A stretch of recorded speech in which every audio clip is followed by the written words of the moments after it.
Modern media loves its genres. We simply cannot help but put things into neat little boxes, be that horror, YA, historical romantasy, steampunk, or any combination of those things, and so many more.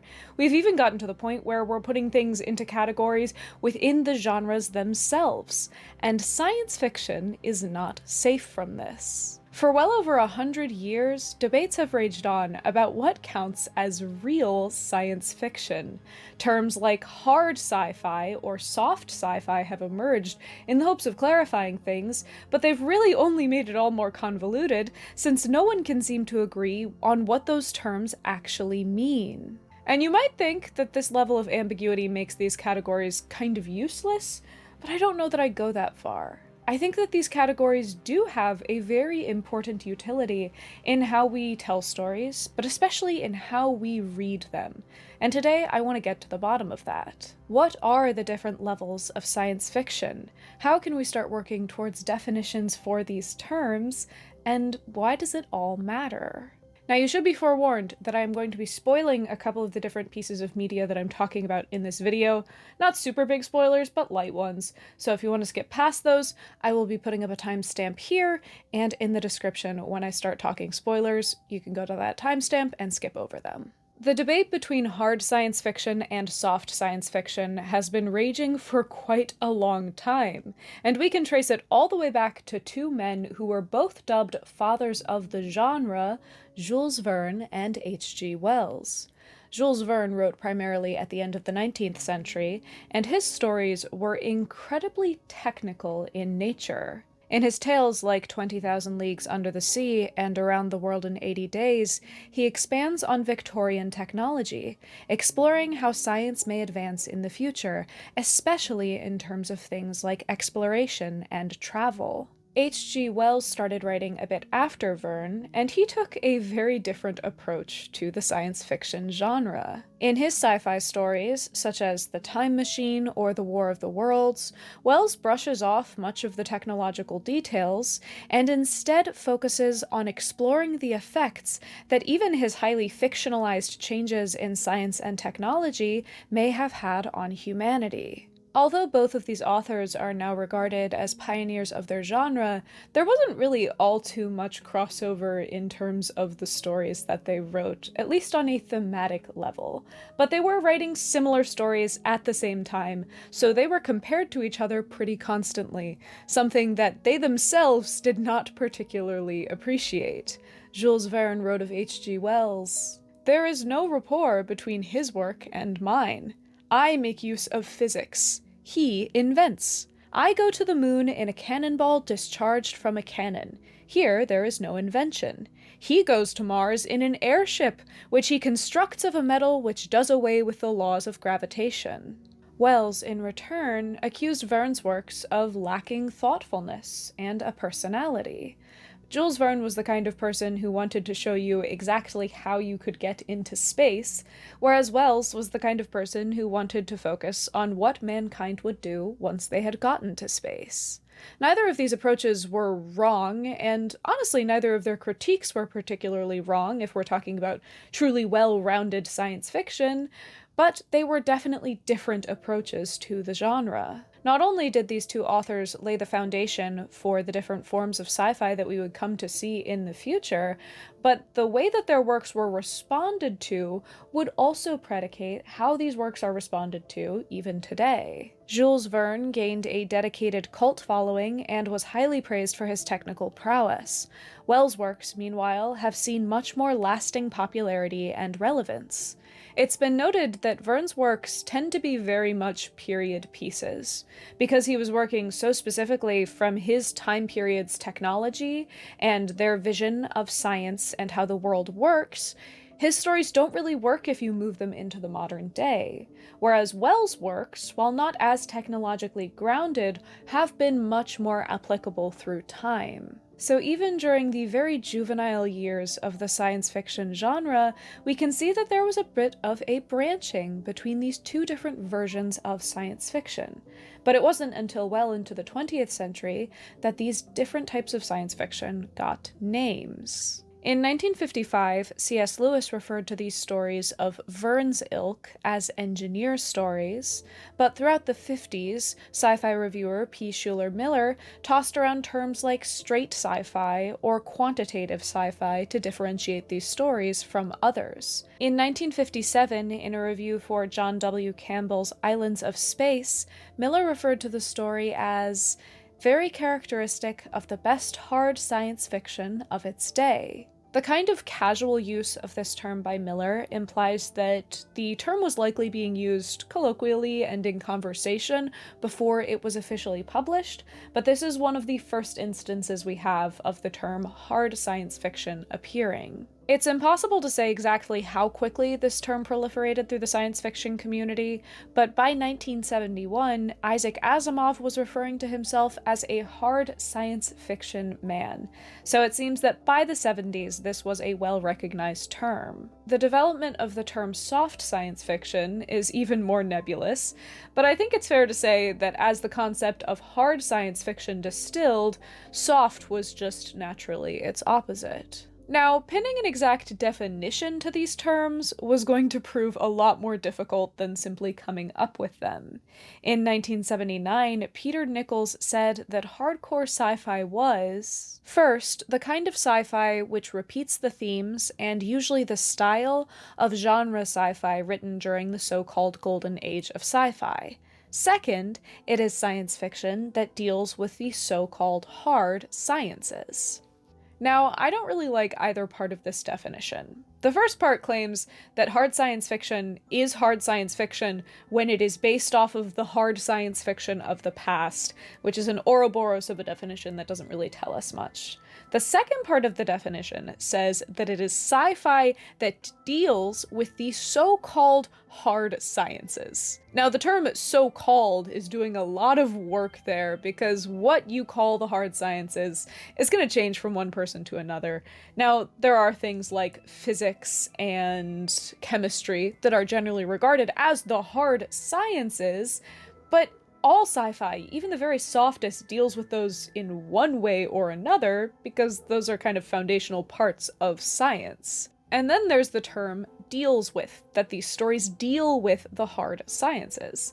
And that term is pulling a lot of weight and causing a lot of confusion for me. Because a story can ignore science, and it would technically be dealing with science. But okay, if I'm not being pedantic, let's say that hard science fiction is stories that invoke and utilize the hard sciences in an accurate way. But the problem there is that no science fiction deals with any kind of science in a totally accurate way, because this is science fiction. Even the very hardest of hard sci-fi involves some kind of fictionalization of science, or else you're just reading a textbook. And as much as especially early sci-fi authors liked to claim supremacy over, say, fantasy authors, because they were working with real science and real information versus made-up magic like you do in fantasy, the lines are an awful lot more blurry than they might care to admit. Science tends to be more precise and rule-oriented than fictional magic that you find in fantasy, but the author is still choosing what rules to observe, what rules to ignore, or at the very least, which of these scientific rules to emphasize. I explored this idea a lot in my video about maps, but even something that seems really objective has a rhetorical language to it, and science is no different. Science fiction is just authors utilizing that rhetorical language of science to tell their story. That's why the same kind of systems and physics and hard science that might propel one spaceship off to a glorious future can prove damnation for another spaceship in another story by a different author, using these same scientific principles in a different way. Thus it is that the science of even the very hardest sci-fi is a carefully constructed illusion. As Arthur C. Clarke said, "Any sufficiently advanced technology is indistinguishable from magic." Just as much as a well-constructed fantasy world relies on carefully set rules from the author in order to have stakes and tension and structure, so the magic of science is shaped by the sci-fi author. So once we've accepted that sci-fi is not made sci-fi by the use of real hard science, because none of the science being used is really real in the strictest of senses, the line drawn between fantasy and sci-fi more or less disappears, and it's revealed that we're more so operating on a spectrum rather than a Venn diagram. And I think that the best way to learn something about one end of a spectrum is to study the opposite end. I am a firm proponent of the idea that the spectrum goes hard sci-fi, soft sci-fi, and then at the very opposite end, science fantasy. And science fantasy is a very often maligned term. I often see it defined as fantasy that is dressed up in sci-fi's clothes. This will put Star Wars in this category because although Star Wars takes place in space and they're in spaceships and they have lasers, they also do a lot of sword fighting. There are wizards and there are very classical fantasy story structures such as heroes' journeys. Now, I really don't like this definition because I feel like it relies too heavily on aesthetics, and assigning aesthetics to specific genres. Because things like sword fights and heroes' journeys are, yes, often found in fantasy, but they're also found in all sorts of different genres. So just because a sci-fi work has sword fights in it, I don't think that means that it's just a fantasy story in disguise. Rather, I would say that science fantasy represents soft sci-fi, as compared to hard sci-fi, pushed to its absolute extreme. And yeah, that does sometimes involve aesthetics, but I think that it runs a lot deeper than that. And my prime example of science fantasy is C.S. Lewis's Space Trilogy, namely the first two books, Out of the Silent Planet and Paralandra. Out of the Silent Planet was published in 1938, and it tells the tale of Elwyn Ransom, a philologist who finds himself kidnapped by a scientist named Weston. Weston drugs Ransom and hauls him onto his spaceship, which is bound for the planet Mars, or as the natives call it, Malacandra. Weston has made many trips to Malacandra before because it is rich in gold and other resources, and while he was there, the natives of the planet asked that he send someone to their leader. Weston has kidnapped Ransom in order to be that human sacrifice to give to the natives of Malacandra. Once they land, Ransom escapes from Weston and finds himself in the wilderness of Malacandra, and it turns out to be a lush, habitable planet in which food is readily available and he wants for nothing. He befriends the natives and learns their language, and then is brought before their Oyarsa, the angelic ruler of the planet. The Oyarsa informs Ransom that the language that they speak is actually the universal tongue. Every planet on the galaxy is just as habitable as Malacandra, and they all speak this tongue. It is only Earth that can no longer speak this tongue because their Oyarsa, their angelic ruler, went bad and twisted the whole planet into evil, meaning that Earth, out of all of the planets in our galaxy, is the singular silent planet. Malacandra is a paradise compared to Earth, and it turns out that they had never wanted someone to be brought to them as a human sacrifice, but rather they wanted someone to be brought in to tell them about what had happened on Earth, what could possibly have gone so wrong. Weston is brought before the council to account for his crimes, where he professes that he is there for the sake of colonization.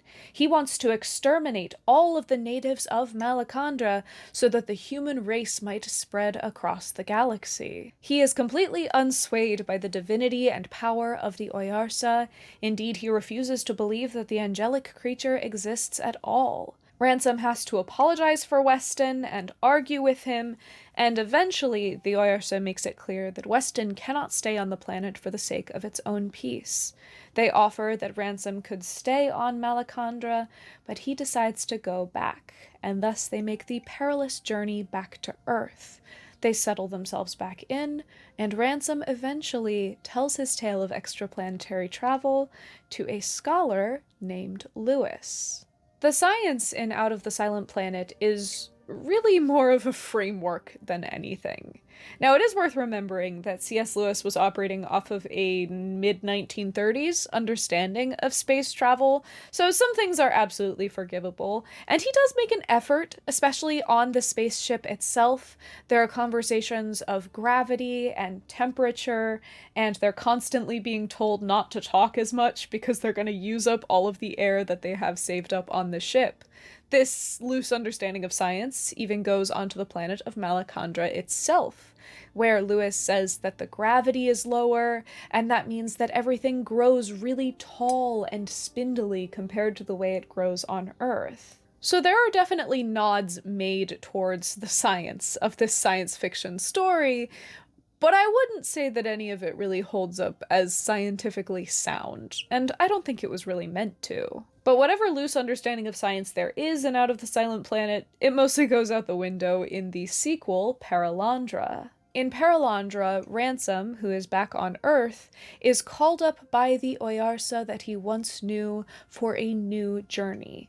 But this time, they're not going to mess around with the whole spaceship business. They just send him a crystal casket that he need only climb into, blindfold himself, and he will be whisked away to the planet of Venus, or as it is known, Paralandra. Paralandra is made up of one huge ocean, with floating islands covering the surface. The only person that Ransom finds there is the Queen, an entirely green woman who seems perfectly at peace. The Queen tells Ransom that she has not always been alone, but that her husband the king has long since been missing. She also tells him that there is one piece of fixed land on all of Paralandra, a great mountain, but that the spirit leader of the entire universe has said that she and her husband are not permitted to sleep one night on that fixed land. The rest of the planet is theirs, except for that mountain. For some time, Ransom and the Queen explore the world together, but their peace is shattered by Weston, who lands on Paralandra in a spaceship. Now, Weston is officially done with the colonization. He's a changed person and has had a spiritual awakening. And he's not here to colonize the planet, but rather to spread his spiritual message. He begins rambling more and more about this spiritual awakening until Weston is completely possessed by a demonic spirit. What follows is Weston and Ransom battling for the Queen's soul, as Weston tries to tell her to break the rules of the Divine Leader and to sleep on the solid land, and Ransom tries to pull her back onto the path of righteousness. This eventually comes to blows, and Ransom has to kill Weston in order to purge the demon from his body. And even though Weston had been possessed, Ransom mourns his loss. When he returns to the Queen, he finds that the king has returned, and that the Oyarsa spirit has granted that they are now wise enough to have dominion of their planet. Together they celebrate that they have avoided the fall that once damned Earth so many years ago, and Ransom is sent back to Earth in his special crystal coffin. Now, if you hadn't put it together yet, this is a very thinly veiled allegory about the Christian story of the fall of man. The groundwork for this is laid out in Out of the Silent Planet with Malacandra, but it is in Paralandra that we see the drama of the fall played out in front of us and redeemed. Ransom is allowed to participate in this temptation, to play a role in whether or not Paralandra will fall, and we see a new Eve, and we watch her thought process as she struggles with the temptations presented by Weston. And yes, all scientific verity really kind of flies out the window by the time we get to Paralandra in this very heavy religious allegory. The science of this story is still very important to its structure and function. Through these books, and through the eyes of Ransom in particular, we see a very scientific and logical person slowly open their eyes to the divine. We see the way that science can become an appreciation for the divine. In their journey to the stars, Ransom observes of outer space. He had thought it was barren. He saw now that it was the womb of worlds, whose blazing and innumerable offspring looked down nightly even upon the earth with so many eyes, and here with how many more? No, space was the wrong name. Older thinkers had been wiser when they named it simply the heavens. Ransom begins this story religious in a general sense, but the process of his hero's journey is the process of him affirming and learning much more about his faith. His eyes are opened, and he learns how to see every world, including his own, through spiritual eyes. Yes, he learns the universal language of the stars, but in a way he is also learning the language of the spirit. By the time he travels to Paralandra, he is well suited to entering this world and immediately recognizing this world on both a real level of what he's seeing on this planet and on the greater metaphorical level of what this means in relation to God. The frame of science fiction gives way to the metaphorical function of fantasy, just as Ransom's world-weary rational assumptions are reforged into a powerful spiritual awakening. Lewis uses the framework of his science fiction world to remove his religious views from their original context, and thus allow himself and his readers to examine them on an entirely new plane. He's doing what J.R.R. Tolkien once described as recovery. He's taking an old idea and knocking the dust off of it, shining it up, and putting it in a new place, so you might see even the most familiar object in a totally new way. In Paralandra, the demonically possessed Weston goes on a killing spree, brutally murdering the frogs that are native to the planet. And Ransom thinks to himself, on Earth it would have been merely a nasty sight, but up to this moment, Ransom had as yet seen nothing dead or spoiled in Paralandra, and it was like a blow in the face. It was like the first spasm of well-remembered pain, warning a man who had thought he was cured that his family have deceived him and he is dying after all. It was like the first lie from the mouth of a friend on whose truth one was willing to stake 1,000 pounds. It was irrevocable. This small death, which would have been largely unremarkable on Earth, is elevated to a state of existential horror because it is happening on this different planet. And this works because it is a different planet. The connotations of Ransom being whisked off to a dream world or to fairyland are very different to him being whisked off to a different planet. The idea that there could be other worlds completely alien to our processes is a very valuable one, as generations of science fiction literature have taught us, and it was no different in Out of the Silent Planet and Paralandra. But the thing that makes this science fantasy is the fact that Lewis is taking this rather scientific framework and utilizing it in the same way that one would use a secondary world in fantasy.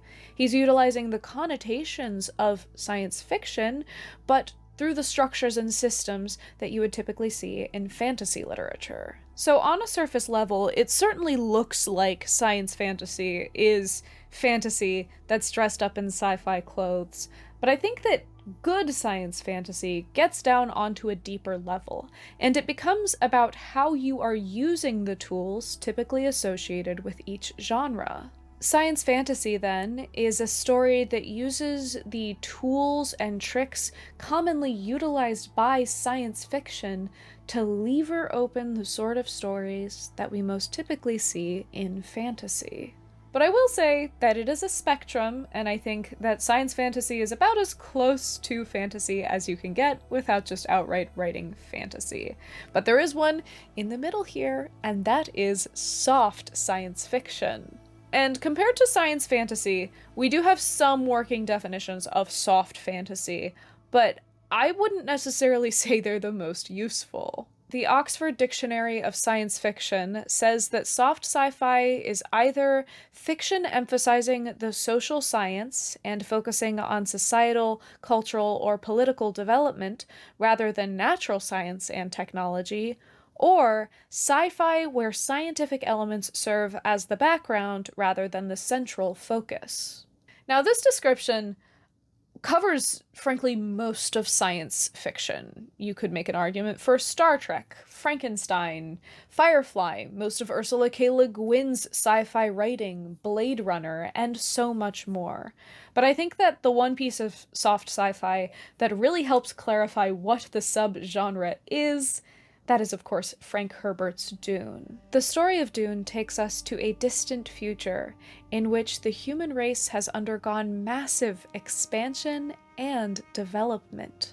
Long ago, the Butlerian Jihad destroyed all thinking machines in order to save the human race. So instead of pouring our energy into computers, we have poured our energy into developing ourselves. Using the hallucinogenic drug spice to open the human mind, extraterrestrial travel has been made possible, mentats act as human calculators, and generations-long breeding programs work to refine the human race into its most capable form. And at the center of this empire is Arrakis, the only known planet in the universe that can produce spice. The young boy Paul of the Atreides dynasty is sent to Arrakis to meet his destiny. The first novel sees the death of Paul's father and his flight into the desert, where he's taken in by the native Fremen people. From the Fremen, Paul learns how to fight, how to lead, and he learns how to handle the delicate ecology of a planet like Arrakis. Paul comes to discover that he is the result of a centuries-long breeding program that sought to create the Kwisatz Haderach, a person who will be able to see into the past, the present, and the future, and guide humanity into the only possible survivable future, which they call the Golden Path. And although he is intimidated by the machinations at work, and he recognizes what well-worn patterns of story he's falling into, Paul ingests the spice and has his eyes opened, and with these clear eyes he sees that the only way to bring humanity onto the Golden Path is for him to assume absolute despotic leadership. He must become their god. The previous planetary ecologist of Arrakis observes that they must use man as an ecological force in order to restore Arrakis's habitability, and Paul comes to see just how true this is, just how much man must become a tool in order for advancement to occur. He takes leadership of the Fremen, he installs himself as the emperor of the entire human race, and he releases a holy war onto humanity, which scours it down to its roots. It is only through terrible, unforgivable violence that Paul is able to put humanity on its rightful path, and although they are nearing the Golden Path, Paul is crushed under the weight of this responsibility. The science of Dune is undoubtedly soft, although Frank Herbert does dabble in some of the technical details and creates some fun spaceships and other structures. They're operating so far into the future that the actual technical realities are no longer very important. In fact, he seems to go to an effort to strip away the influence of technology from Paul's journey. A culture of hand-to-hand combat is developed on Arrakis due to its planetary conditions. Most vehicles and ornithopters are all but useless on Arrakis because of the terribly windy weather. Although interplanetary travel is possible for more high spiritual reasons, once Paul is on Arrakis, he does not leave. So Herbert sets aside all of these hard technological sciences in favor of really deeply exploring the social sciences. From a perspective of ecology, Herbert observes the way that the human sciences, anthropology, sociology, psychology, all impact and interplay with each other. Herbert proves that the soft sciences are science. They have certain ways that they function, certain ways that they dysfunction, and they have just as much of an impact on human development as technology like physics or math. Herbert finds the science within the machine of story itself, the kind of cruel, terrible logic that would force a man into the role of hero and then crush him under the weight of the universe's churning. Now, according to a lot of people's definitions of soft science fiction, this focus on the softer science is what defines the subgenre. But I just don't find that satisfactory. Because yes, according to this criteria, Dune would be soft science fiction. However, I think it goes deeper than that. I think soft science fiction, especially a story like Dune, is the kind of story that really focuses on the human within the technology. Through the complicated machinations of his intergalactic history, Herbert has manufactured a world in which humans are forced to become the machines. Isaac Asimov once defined science fiction on the whole as that branch of literature which deals with the reaction of human beings to changes in science and technology. But what if these radical changes, which humanity must contend with, weren't just happening in science and technology, but within humankind itself?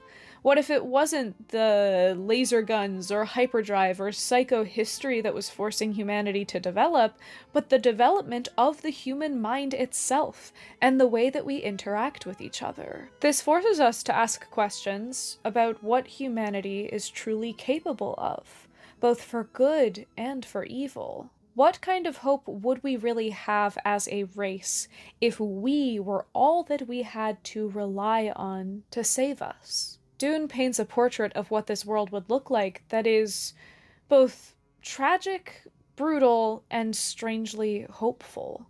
Paul wants desperately to do good for himself, for the people that he loves, and for the world.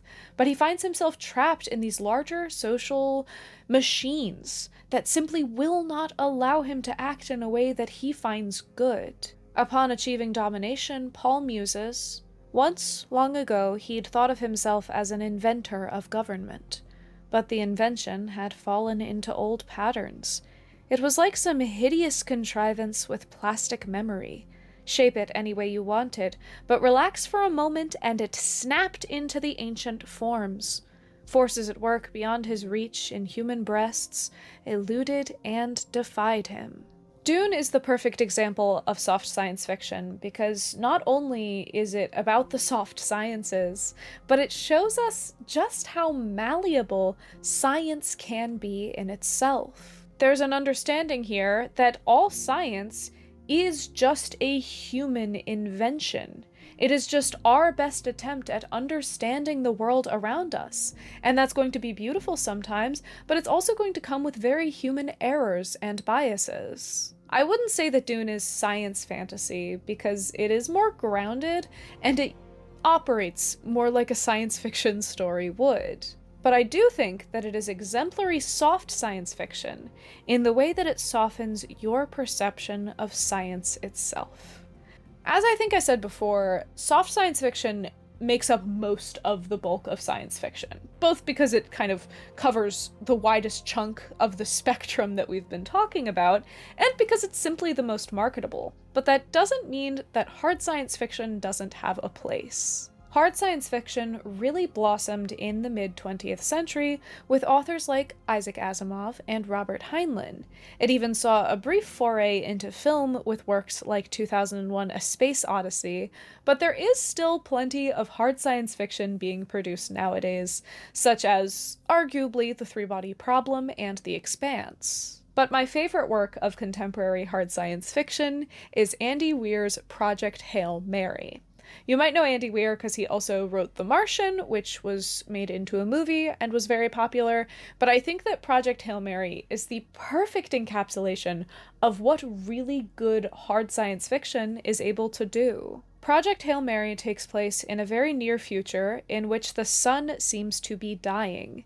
It's dimming at far too rapid of a rate, and humanity seems like it's going to be catapulted into an extinction event unless they're able to get together the world's best sciences to stop this from happening. Dragged into this chaos is a junior high science teacher named Ryland Grace, who is a disgraced molecular biologist. He had written a rather inflammatory paper that just so happened to contain information that is very relevant to the problem that they're facing, so he is dragged out of his classroom and put onto this team of scientists. They eventually discover that the sun is dimming because it has been infested with extraterrestrial single-celled organisms that they call astrophage, which are absorbing the energy of the sun to continue their life cycle. And this pathogen has spread to every other star in the near vicinity except for one star. They have to quickly put together a team of astronauts that are going to be able to fly to that star to see why it has not been infected with the astrophage, and to hopefully send back the information that will allow humanity to save our sun. Grace emerges from an induced coma to discover that both of his companions have died, but he won't be alone for long. At the uninfected star, Grace crosses path with an alien creature with a similar intelligence to humans, who has also flown to the star to try and save his own planet. He and Rocky, as he names the alien, overcome communication difficulties and the absolute differences in their species to become unlikely friends and allies. It turns out that Rocky is also the last survivor from his ship, in a very similar position to Grace, and so they work together to save both of their planets, using their unique and very different skills to try and save the day.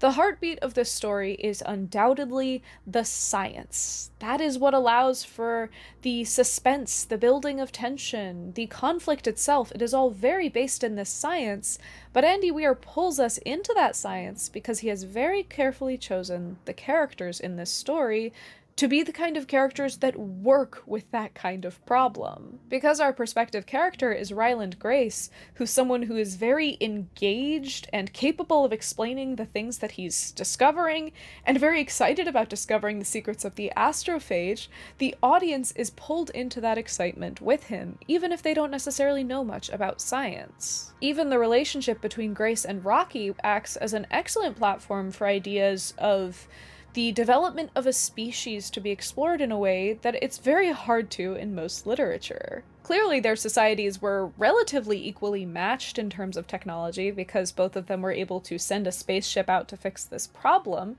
However, there's certain things that both of them have gaps in their knowledge. Grace has to explain things like radiation and relativity to Rocky because these are things that they simply had not come across. And Rocky is able to do mechanical things that Grace could never even dream of. I find it really refreshing and enlightening how at no point in this story does it ever feel like either the human is standing there and lecturing the poor uneducated alien about these scientific things, and at no point is the highly educated alien enlightening humanity with all of their alien secrets. They keep it very evenly matched in terms of their knowledge and the way that they work together. They both have something to give to each other, and it really highlights how societies and how technology and knowledge itself develop. They both have things that they know, and they both have things that they must learn, and that means that they're able to grow together on a very personal level. The parameters of the story that Weir lines out means that he is able to luxuriate in technical details, in speculative alien biology, and in the solving of wickedly clever scientific problems. And within this, we're grounded not just in Grace and Rocky's relationship, but also in Grace's absolute humanity. When he first meets Rocky, Grace is overflowing with just the full range of human emotions. And part of that is a sense of, I told you so, because Rocky's existence proves that the paper that had gotten him kicked out of academia was actually true. Do Iridians live in an environment hotter than the boiling point of water? If so, it proves I was right. The Goldilocks zone is bullpucky. You don't need liquid water for life. I should be more focused on the first contact with intelligent aliens thing, or the save all of humanity thing, but gosh darn it, I can spend a moment to be happy about being right when everyone said I was wrong. Despite the importance and grandeur of his mission, there is no point in this story where Grace feels like a cardboard cutout, a representation of humanity that's really just there to look cool and pull levers. No matter how world-savingly important the work that he's doing is, he always leaves room to be hungry, tired, scared, and the full range of the human experience. His and Rocky's relationship is not that of man and alien officially forging a new path together into the future, but they become wacky roommates and friends. The absolutely mundane nature of so many aspects of the storytelling style and the characters means that even the most high concept, complicated technological ideas don't feel like just plain exposition for the sake of exposition, because Grace responds to all of these not as the perfect observer, picking up on all the things he should and making careful notes. He responds like a person. At one point he says, "Human beings have a remarkable ability to accept the abnormal and make it normal." Although Project Hail Mary truly is hard sci-fi, and it is built off of very technical, real hard science details, it stays grounded because we are never loses grasp of how humans genuinely are in the face of even the most incredible thing. You would be amazed by the things that we are able to become bored with. And I do feel like Weir's work here is kind of a revolution against a lot of the ways that hard sci-fi was traditionally thought to be. A lot of older hard sci-fi falls under fire because its characters are stiff. They are the cardboard cutouts. They are there to be a representation of humanity rather than being human themselves. Whereas in a story like Project Hail Mary, we see that you can have all the technical details, you can have all of the hard science, and you can still have your characters be just as human as they would be in any other story. Andy Weir is using the hard edge of science to crack into the soft innards of humanity. There is a logic to science. Science can seem cold and unforgiving and inhuman, but we cannot forget that it is always humans doing that science. I think that part of the struggle with setting down definitions for hard and soft science fiction comes from the fact that everyone kind of has that spectrum sitting in a different place and meaning different things for them. For example, one of my sources claimed that the dividing line between fantasy and sci-fi, hard sci-fi, was value. They said that fantasy, and the science fantasy, is a world that has metaphorical value. In this light, in soft science fantasy, a spaceship is never just a spaceship. It is an avenue to another world, it is a crystal coffin, as it was in Paralandra, etc. Whereas for hard science fiction, that spaceship is just a spaceship.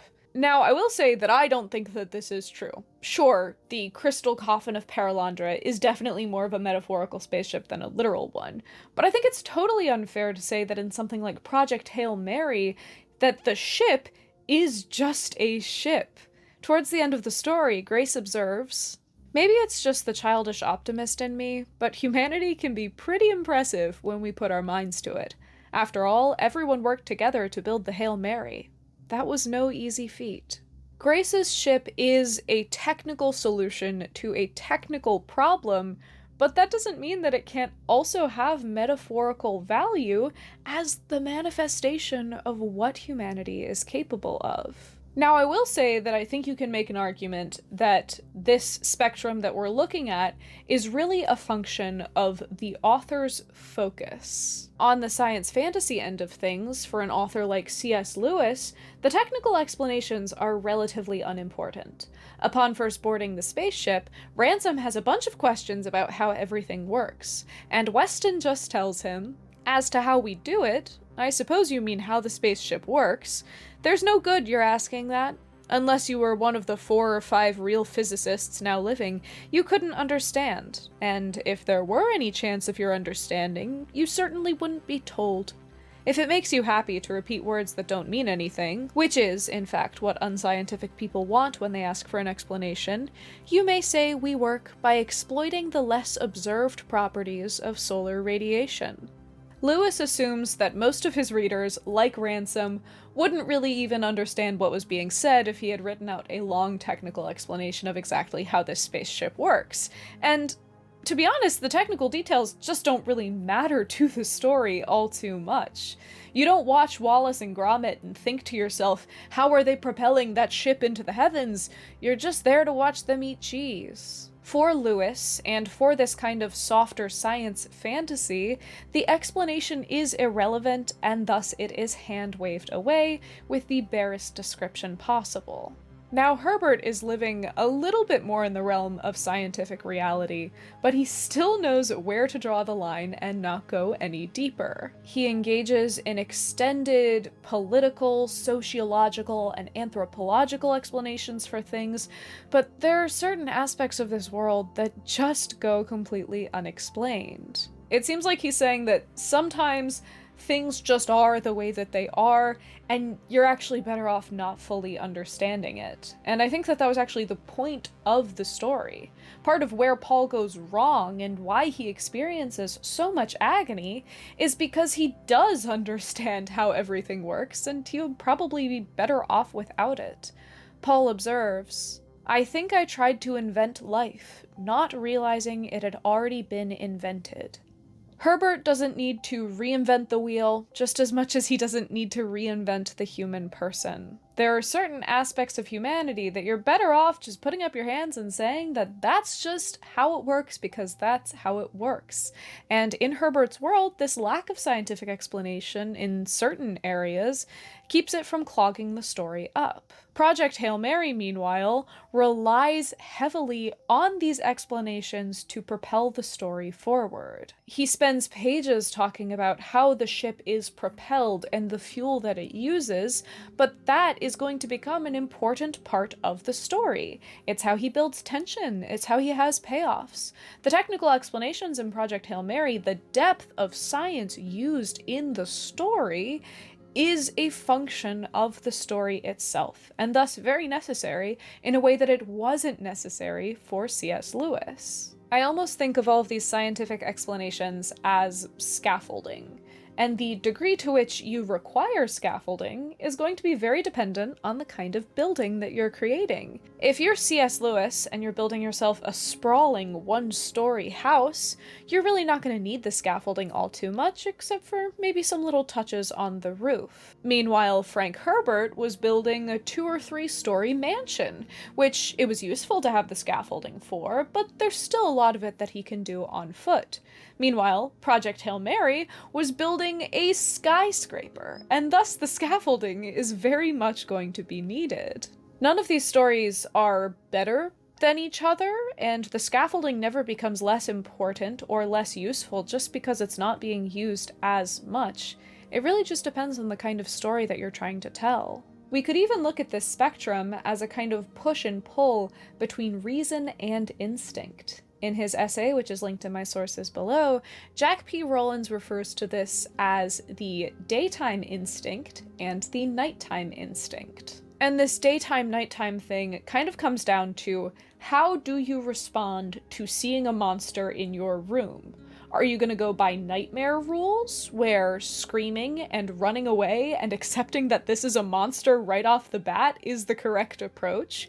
Or are you going to do the daytime approach of, I don't know, trying to figure out what the monster is and maybe calling 911? Both of these are very valid responses depending on the universe that the author has chosen to depict. In Paralandra, Weston is possessed by the devil, and Ransom aptly recognizes that the correct response to this is to start debating him in theology. If he had whipped out his Gom Jabbar or his microscope, that would have been the wrong choice in the world that Lewis built. Comparatively, if Ryland Grace had tried to challenge the astrophage to hand-to-hand combat, he also would have failed. Jack P. Rowlands says of the spectrum, "One end looks at the fictive landscape and encourages us to examine it rationally as a literal object. The other looks at the same scene and encourages us to relate to it emotively as a manifestation of our inner selves." By this approach, we're kind of examining what the goal of a story is. Is the goal of the story to encourage reason and logical thought, or to allow us the space to open our inner eye? But this concept of the spectrum, and thus kind of the definition of what hard or soft science fiction is just one of many thousands of definitions you could lend to these terms. And in light of the fact that I, in like a 45-minute video, couldn't give you a definition of these terms, you might be wondering if these terms are completely arbitrary, if they actually mean anything at all. And unfortunately, the answer to that is also yes and no. If you are looking to start writing a science fiction story, your first step should absolutely not be looking at this spectrum and picking out what kind of sci-fi you want to write. Instead, the story is going to tell you what kind of science fiction it requires. C.S. Lewis said, "A leap into the future, a rapid assumption of all the changes which are seen to have occurred, is a legitimate machine if it enables the author to develop a story of real value, which could not have been told, or not so economically, in any other way. For every story, there's going to be a best way to tell that story, a best way to utilize the tools of a genre, and exactly what that genre is doesn't really have an effect. You can read Dune without ever having heard the term soft science fiction, and it's not really going to make any serious difference to your reading experience of that book. So on a very microcosmic, individual, and especially authorial level, these subgenres and their exact definitions are not particularly important.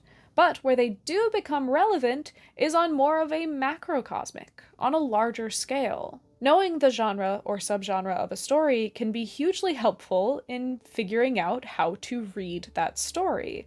You're going to read a cookbook in a very different way to the way that you read Tolkien. Now, of course, you can always just pick up a book and start and figure it out along the way, but we as humans categorize things in our mind, and we develop specific tools to read stories. You're going to pick at metaphor in a fantasy book in a different way to the way you'd pick at it in a nonfiction book. Now, there are some downsides to this particular application of genre. For example, if you have a strong dislike for science fiction, you might be missing out on all the novels that are really soft science fiction, and you might really enjoy them, but you didn't pick them up because you thought that you wouldn't like them. It is definitely a double-edged sword. But the thing is that it's a sword that's there. You can't ignore this. Genre and subgenre categorizations exist, and as much as in our personal reading experiences we shouldn't allow genre to dictate everything that we read and everything that we do and how we approach these works, the concept of genre still is very much a real thing shaping the literary and media world. Besides, when something is as culturally strong and informative as these genres are in the modern world, I think we should reflect on them and examine them, because they can tell us a lot about ourselves. We can examine why these softer sciences are often looked down upon by people that prefer the hard sciences as not as real or legitimate. And this can bring us into conversations about the difference between sci-fi and fantasy, and why we even draw boundary lines between those genres in the first place. Now, looking back at the structure of this video, I didn't just choose those 3 media examples because I really like them. I also chose them because in a way they're kind of the same story. You have a male protagonist, somewhat ignorant in the ways of the universe, being put through an alien ordeal that opens his and the audience's ideas to a fuller knowledge of the human experience. These stories all involve space travel, they all have interactions with beings that are completely different to the self, and they're all just really good stories. Oftentimes, these subgenre classifications are used as a way to kind of throw shade at the opposite of the genre that you're talking about. If you're claiming that hard science fiction only uses real scientific truth, you're implying that softer science fiction is fake scientific lies. When you claim that soft science fiction includes a human element, you're implying that hard science fiction is incapable of dealing with that human element. I think it is absolutely a disservice to the fantasy genre to claim that science fiction is rational and built on rules, just as much as I think it's a shame to say that fantasy has value, whereas the worlds of science fiction are valueless. The fact is that a good story is a good story. And I think that genre fiction, from the hardest of sci-fi to the squishiest of fantasy, it is such a powerful, powerful tool, and in a way we do limit it by putting it in these boxes. So not only should we examine these genres and try and figure out what they can tell us about us, but we should also be very willing to sometimes cast aside these genres entirely and recognize that a good story can be built from anything. In the comments, I would love to hear what your best guess at a definition for each of these things are. I can't give you one because it breaks my brain to try, but I would love to hear what you guys think. I also know that the movie of Project Hail Mary came out as of this video coming out, and I'm gonna go see it right before this video is published so that I can talk to you guys about it in the comments. So if you've read Project Hail Mary or have seen the film, feel free to talk to me about it because it's the thing I read most recently and I'm very excited about it. Give this video a like and do consider sending it to a friend because that really helps me out. And consider subscribing if you want to tune in every other week to hear me talk about The Lord of the Rings, the art of storytelling, and the other stuff that I like to talk about, like this video. Thank you so much for joining me this week, and even though this video is about science fiction, I will still wish you a very happy, hobbity day.